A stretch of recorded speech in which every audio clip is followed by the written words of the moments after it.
Yn y fideo yma, mi wnawn ni ystyried sut ni'n differu hafaliadau ymhlyg. Nawr, yn gyntaf, be di ystyr hafaliad ymhlyg? Wel, hyd yma yn y cwrs, pan dyn ni wedi bod yn differu, dyn ni wedi bod yn differu pethau o'r ffurf yma. Yn hafalu rhyw ffwythiant o x. Felly, enghraifft, sy'n ni'n gallu cael yn hafalu 3x di sgwario adio 5x tynnu 6. Nawr, mae hwn yn enghraifft o hafaliad dyn ni'n alw yn echblyg. Yn Saesneg explicit, oherwydd mae o'n echblyg neu'n amlwg sut ni'n cyfrifo o wybod beth yw gwerth x. Dim ond x sydd yn ymddangos ar y dde fan hyn, a mae yn ymddangos ar ben ei hun ar y chwith. Nawr, hafaliad ymhlyg ydy rhywbeth sydd ddim o'r fformat yma, a rhywbeth lle dio ddim yn amlwg efallai sydd ni'n aildrefnu fo i gael y fformat yma. Felly, enghraifft o hafaliad ymhlyg fysa hwn. Di sgwario yn hafalu 5x adio 3. Enghraifft o hafaliad sydd yn ymhlyg. Yn Saesneg implicit. Nawr, sa chi'n gallu meddwl, wedi'i aildrefnu hwn i'r ffurf yn hafalu f of x, os dwi'n cymryd yr ail isradd bob ochr. Ond os dwi'n gwneud hynna, os dwi'n ail isradd o'r ochr chwith, ail isradd o'r ochr dde, ail isradd 5x adio 3. Ond cofiwch yn fan hyn, os ydych chi'n cymryd yr ail isradd, mae angen y symbol plus neu minus yn fan hyn. Felly, dio ddim yn echblyg sut dwi'n gweithio allan gwerth os dwi'n deitha chi beth i gwerth x. Enghraifft, os i x yn 0 fan hyn, os ar ail isradd yma yn 5 llos i 0, 0, a dio 3 yn 3, felly mae gen i ail isradd 3 fan hyn. Ond ydw i'n golygu positif ail isradd 3 neu negatif ail isradd 3. Dio ddim yn echblyg sut dwi'n gweithio allan gwerth ac felly mae hwn yn y hafaliad ymhlyg, implicit. Felly, sut ni'n differu pethau o'r fformat yma? Felly, gadewch i ni sgwennu fel awr eto, di sgwario yn hafalu 5x adio 3 fel yn enghraifft ni. Nawr, os yna'n differu, dyn ni wastad eisiau differu mewn perthynas ar rhyw newidyn. Ac yn fan hyn, dwi am differu mewn perthynas ag x. Nawr, does ddim problem differu'r ochr dde mewn perthynas ag x. Dyn ni'n gwybod sut i wneud hynna. Mi os ydy differu 5x, yr ei 5 iddyn ni. A mi os ydy differu 3 yr ei dim byd iddyn ni. Felly, differiad yr ochr dde ydy dim ond 5. Ond sut dwi'n differu di sgwario mewn perthynas ag x? Nawr, i glirio sut mae hyn yn gweithio, na i ddiffinio'r di sgwario fel rhywbeth. Na i ddefnyddio y newidyn z i ddiffinio di sgwario. Nawr, so ni'n gallu fan hyn yn awr differu z mewn perthynas ag Differu arferol di hyn. Os dwi'n differu di sgwario mewn perthynas ag so ni'n cael 2 Ond cofiwch mewn gwirionedd be dwi eisiau gwneud ydy differu z, neu'r di sgwario, mewn perthynas ag x, jyst i gael llenwi'r bwlch y fan hyn. Felly dwi eisiau ffeindio differiad z mewn perthynas ag x. Nawr, i gael hwn, dwi angen cofio rhywbeth wedi weld yn barod yn y cwrs, sef y rheol y gadwyn. Mi fyddai ffurfio y dz by dx fan hyn trwy reol y gadwyn, drwy gychwyn i ffwrdd efo dz by dy, ac yna lliosi efo dy by dx. Nawr, dwi'n cweit yn gweithio yn mathematig fel canslo, ond os da chi'n dychmygu y ddau dy yn canslo fan hyn, be fysa gennych chi rôl wedyn ydy dz by dx, sef be ydych chi isio. Ond, un o hyn dyn ni wedi weithio allan yn barod.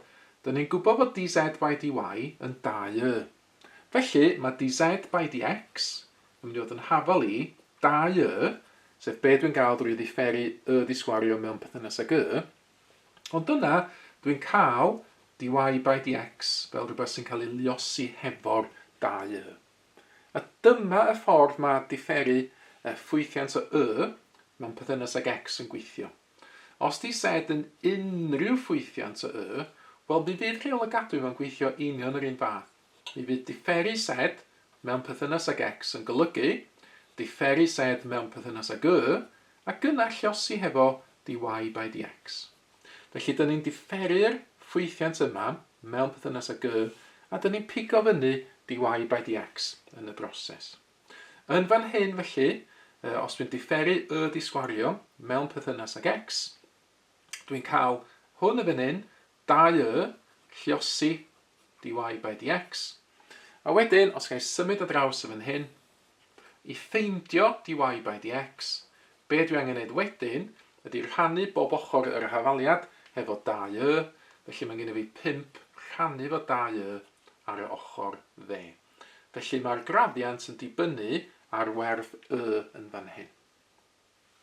Nawr, gadewch i ni edrych ar enghraifft wahanol yn nawr. Os na estyn allan yr hen gwestiwn arholiad yma, mae hwnna'n dod o gaeaf 2012.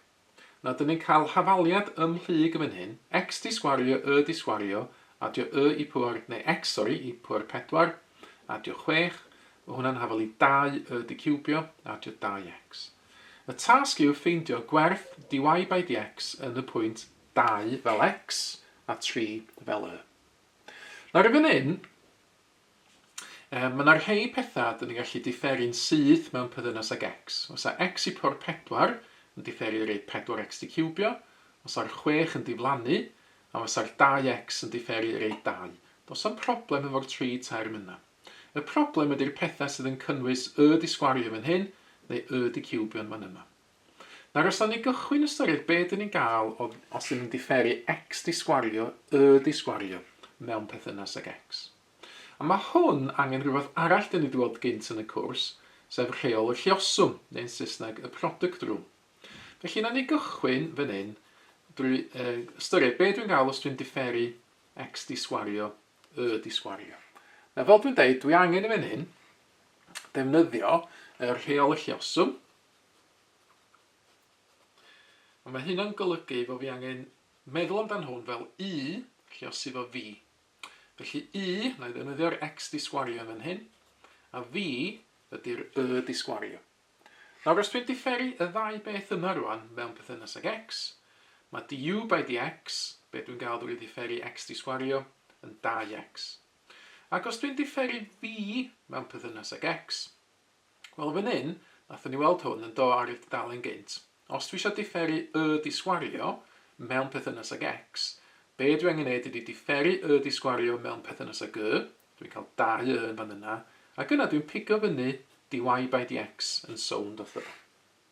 Yna, os dwi'n cofio am reol y lluoswm, mae hwnna'n gofyn iddyn ni gychwyn efo i, lluosi fo differiad fi, ac yna adio ymlaen fi, lluosi fo differiad i, ffurfio hwn yn nawr o'r 4 peth sydd yn fan hyn, cychwyn efo i sydd yn x di sgwario, lluosi fo dv by dx sydd yn 2y lluosi fo dy by dx. Ac yna adio ymlaen fi sydd yn y di sgwario, a wedyn du by dx yn mynd i fod yn 2x. So os tacluso hwn i fyny, so gen i fi 2x di sgwario y, lluosi dy by dx, a wedyn mae gen i fi 2x y di sgwario. Nawr rwan fydda i fentro differu y peth i gyd. So differu yr hafaliad gyflawn. Nawr, os dwi'n edrych ar y termau unigol yn nawr, dwi'n gwybod beth dwi'n gael os dwi'n differu x di sgwario, y di sgwario. Dyma fo fan hyn. Felly, na i sgwennu lawr y 2x di sgwario y, lluosi fo dy by dx, a wedyn adio ymlaen 2x y di sgwario. Wedyn, dwi eisiau differu x i pwr 4, wel mae hwnna'n un arferol, mae o'n 4x di cwbio. A wedyn dwi'n differu 6, mae hwnna'n diflannu, so dwi ddim angen sgwennu dim byd yn yna.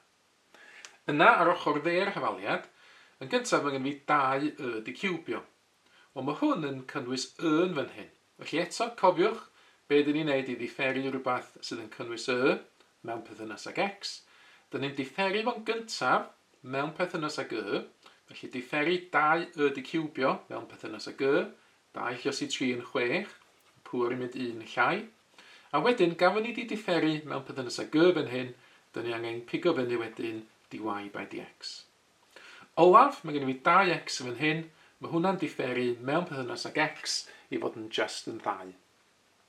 Ac y tric yn fan hyn wedyn ydy, sylwi mae gen i ni 2 beth sydd yn cynnwys dy by dx. Dyn ni eisiau cael hynna ar yr un ochr, ella na i symud yr 6y di sgwario dy by dx i'r ochr chwith yn fan hyn, i ymuno hefo'r term yma. A wedyn unrhyw beth sydd ddim yn cynnwys dy by dx, dyn ni eisiau mynd i'r ochr arall, felly yr ochr dde yn yr achos yma. Felly ail drefnu'r hafaliad yn nawr, na i gadw y term cyntaf, ar y chwith. A wedyn mi ddoi a hwn drosodd yr ochr chwith drwy dynnu fe ffwrdd o bob ochr. Ac yna ar ochr dde, mae gen i fi'r 2 yn barod. A neu ddod â hein drosodd drwy dynnu nhw ffwrdd o bob ochr, felly dwi angen tynnu ffwrdd 2x di sgwario a tynnu ffwrdd 4x di ciwbio. Wedyn, i weld beth yw dy by dx yn yr achos yma, na i ffactorio dy by dx allan ar y ochr chwith. Felly mae hynna'n golygu fod gen i fi 2x di sgwario tynnu 6 di sgwario, a wedyn yr ochr dde ar hyn o bryd yn aros lle mae o. Wedyn, i ffeindio dy by dx, so ni wedyn yn rhannu bob ochr efo'r gronfach yma, felly mae gen i fi'r 2 tynnu 2x di sgwario, tynnu 4x di ciwbio, yn cael ei rannu hefo 2x di sgwario tynnu 6 di sgwario. Na hwn, ella sy'n gallu gadael o fel mae o, neu falle sylwi bod pob un term yn hyn yn lluosrif 2, felly sy'n gallu rhannu pob dim hefo 2, i adael 1, tynnu x di sgwario, tynnu 2x di ciwbio ar y top, a wedyn, dwi'n mi, x di sgwario tynnu 3 di sgwario ar y gwylod. A wedyn, dyna ni un ffordd o sgwennu dy by dx. Mae'r cwestiwn yn gofyn iddo fi, beth ydy gwerth dy by dx y gradiant yn y pwynt 2, 3? Felly, os yw x yn 2 ac yn 3, beth ydy gwerth dy by dx? Felly, neu weithio hyn allan yn awr yn y gwylod. Felly, os yw x yn 2 ac yn 3, fel mae'r cwestiwn yn gofyn, byddai am newid i fewn yn awr i dy by dx. Fan hyn i ffeindio i werth o. Mae'n golygu cychwyn efo 1, tynnu ffwrdd x sydd yn 2, felly os efo di sgwario sydd yn 3 di sgwario, ac yna tynnu ffwrdd dwbl x di ciwbio, dwbl 2 di ciwbio. Dyna di'r rhibiadur y ffracsiwn. Ar y gwylod mae gen i ni x di sgwario 2 di sgwario lluos efo 3, ac yna dyn ni'n tynnu ffwrdd 3 gwaith di sgwario, 3 gwaith 3 di sgwario. Gweithio yn allan yn awr, 1 tynnu ffwrdd, wel mae 3 di sgwario 9, dwbl 9 yn 18, ac yna tynnu ffwrdd 2 di ciwbio yn 8, dwbl 8 yn 16. Dyna sydd ar y top. Ar y gwylod, mae gen i fi 2 di sgwario sydd yn 4, lluos efo 3 sydd yn 12, a wedyn 3 di sgwario 9, lluos efo 3 yn 27, felly tynnu 27 i ffwrdd.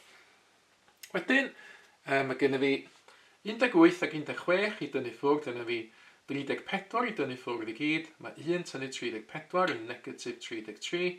Ar y gwylod mae gen i fi 12 tynnu 27 sydd yn negatif 15. Negatif rhannu fe negatif yn positif, a wedyn positif 33 dros 15 sydd yma, ond wedyn mae'r ddau yma yn tabl 3. Felly fe rannu y top efo 3, rhannu y gwylod efo 3, 11 dros 5, mae sa hwnna fel fracsiwn, neu os da chi'n gallu newid hwnna i fod yn degolyn 2.2 os da chi isio. Na dyna lle mae'r cwestiwn yma yn stopio. Dos i'm angen iddo fi wneud mwy mewn gwirionedd i gael y marciau llawn yn fan hyn. Ond jyst i fynd un cam ymellach, so ni wwan, gafo fi'n gwybod y graddiant ar y pwynt lle mae x yn 2 yn 3. So ni yn gallu mynd ymlaen a ffeindio hafaliad y tangiad i'r gromlin. Nawr i ffeindio'r hafaliad i'r tangiad i'r gromlin, be sy'n ni'n neud fysa defnyddio y fersiwn yma o hafaliad y llinach sydd, tynnu 1 yn hafali m x tynnu x1. Cofiwch mae hwn yn cynrychioli llinach sydd, lle dyn ni'n gwybod y graddiant a dyn ni'n gwybod 1 pwynt x1 1 ar y llinach. Nawr, dyn ni'n gwybod yn fan hyn fod y pwynt x yn hafali 2 yn hafali 3 yn gorwedd ar y gromlin. Felly fydde defnyddio hein fel yr x1 1 yn yr achos yma. A dwi hefyd yn gwybod ar y pwynt yma fod y graddiant yn 2.2. Felly hwnna di'r m. Mater felly o am newid i fewn i'r hafaliad ydi o. Mae gen fi tynnu 3 yn hafali 2.2 a wedyn x tynnu y 2.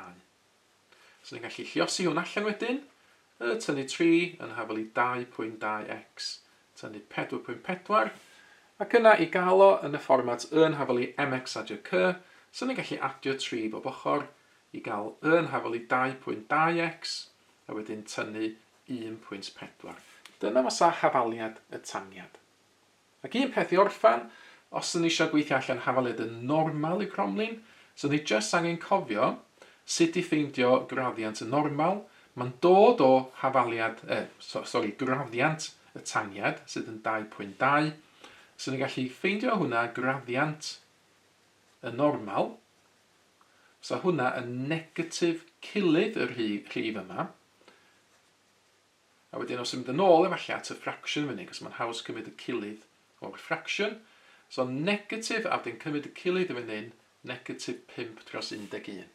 A pe bai ni eisiau hafaliad y normal, gwybod sy'n ni'n gwneud wan os a defnyddio union yr un hafaliad yn fan hyn, ond y lle defnyddio 2.2 fel yr m, so ni'n defnyddio'r negatif 5 dros 11 yma. Felly os na i wasgu o fewn i'r gwylod, hafaliad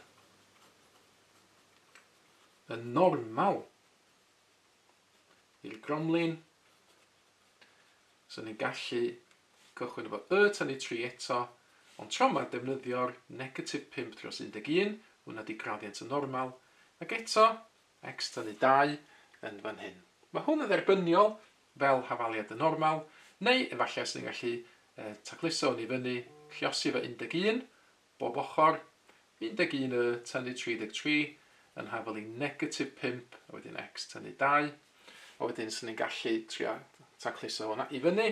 Dwi'n rhaid allan o len ar y papur i fan hyn, so efallai, os gai, fod na i ddod fyny i'r chwith i fan hyn, os dwi'n lliosi allan yr hafaliad yma, negatif 5 lliosi x, negatif 5x, negatif 5 lliosi negatif 2 plus 10, a wedyn sy'n ni'n gallu adio efallai 33 bob ochr, yn fan hyn, dod o pob dim yr ochr chwith, so ni wedyn yn sgwennu hwn yn y ffurf ax adio be adio c yn hafali 0. Mae mwy o fideos adolygu ar gael ar ein sianel YouTube Adolygu Mathemateg. Am y newyddion diweddaraf neu holi cwestiwn, dilynwch ein cyfrif trydar @mathemateg. Neu ewch i'n gwefan www.mathemateg.com am fwy o adnoddau adolygu.